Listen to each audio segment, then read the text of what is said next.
ব্রাহ্মণবাড়িয়ার নবীনগরে শীত কেটে ঘরে প্রবেশ করে বন্দুকে কুপিয়ে হত্যা, ঘাতকের আত্মসমর্পণ।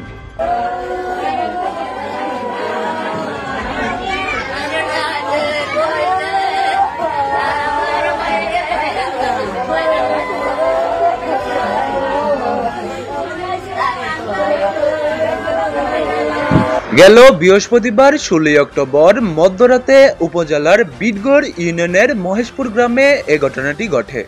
হত্যাকাণ্ডের পর শুক্রবার সকালে অনুশোচনায় ভুগে ঘাতক খায়রুল আমিন নিজেই নবীনগর থানায় গিয়ে আত্মসমর্পণ করে। নিহত যুবক মোহাম্মদ উমর হাসান মহেশপুর গ্রামের মোহাম্মদ জাকির হোসেনের ছেলে, আর ঘাতক খায়রুল আমিন একই গ্রামের পশ্চিমপাড়ার বাসিন্দা চান মিয়ার ছেলে। স্থানীয় সূত্রে জানা গেছে, নিহত উমর হাসান ও খায়রুল আমিন শৈশবের বন্ধু ছিলেন। এর এক বন্ধু ছিল, এর সাথে সম্পর্ক চলাফেরা করতো, কাজ করতো, এর সাথে চলে না, এর জানা ওর সাথে না যাওয়ার কারণে এর থেকে শত্রু হইয়া দীর্ঘ সময় এর সাথে দ্বন্দ্বতে জড়িত হয়েছে। দীর্ঘদিনের বন্ধুত্ব থাকা সত্ত্বেও সম্প্রতি ব্যক্তিগত বিরোধের কারণে তাদের মধ্যে মনোমালিন্য দেখা দেয়। এ নিয়ে কয়েকবার কথা কাটাকাটির ঘটনাও ঘটে। গেল বৃহস্পতিবার গভীর রাতে আনুমানিক 2টার দিকে খায়রুল পরিকল্পিতভাবে ওমরের ঘরে শীত কেটে ভেতরে প্রবেশ করে। এরপর ধারালো দা দিয়ে ওমরের গাড় ও হাতে একাধিক কোপ দেয়। ওমর রক্তাক্ত অবস্থায় মাটিতে লুটিয়ে পড়লে খায়রুল তাকে জবাই করে মৃত্যু নিশ্চিত করে।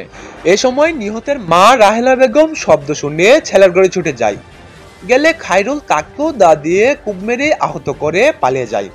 তার চিৎকারে প্রতিবেশীরা ছুটে এসে রক্তাক্ত অবস্থায় ওমরকে দেখতে পান এবং পুলিশকে খবর দেন। খবর পেয়ে নবীনগর থানার ভারপ্রাপ্ত কর্মকর্তা ওসি শাহিনুর ইসলাম সঙ্গীয় পুলিশ সদস্যদের নিয়ে দ্রুত ঘটনাস্থলে পৌঁছান। তিনি বলেন, প্রাথমিকভাবে ধারণা করা হচ্ছে পূর্বশত্রুতার জেরেই এই হত্যাকাণ্ড ঘটেছে।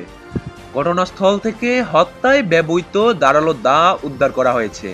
নিহতের মরদেহ ময়না তদন্তের জন্য ব্রাহ্মণবাড়িয়া সদর হাসপাতালের মর্গে পাঠানো হয়েছে। এদিকে হত্যাকাণ্ডের পর পালিয়ে থাকা ঘাতক খায়রুল আমিন শুক্রবার সকালে নিজেই থানায় এসে আত্মসমর্পণ করেন। পুলিশের কাছে সে হত্যার দায় স্বীকার করেছে বলে জানা গেছে। চাঞ্চল্যকর হত্যাকাণ্ডে পুরো মহেশপুর গ্রামে নেমে এসেছে শোকের ছায়া। প্রতিবেশী ও স্থানীয়রা জানান, ওমর হাসান খুবই শান্ত স্বভাবের ছেলে ছিল। তার সঙ্গে খায়রুলের সম্পর্ক ছিল ভাইয়ের মতো। এমন একটি নির্মম ঘটনা কেউ কল্যাণও করতে পারেনি। নিহতের পরিবার ঘাতকের সর্বোচ্চ শাস্তি দাবি করেছে। শরীফুল ইসলাম বিজয়, নগরফুল নিউজ।